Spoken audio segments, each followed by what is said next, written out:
When it comes to light, spider plants need indirect sunlight.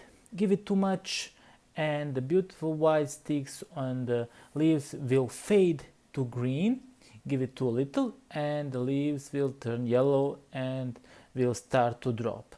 The spider plants will accept a darker location, although growth will be much slower.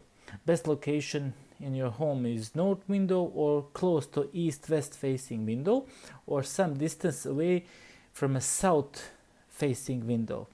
Here is a tip. If you can place your spider plant in a place where they get in direct contact with the sun in the morning or in the evening, that would be just perfect.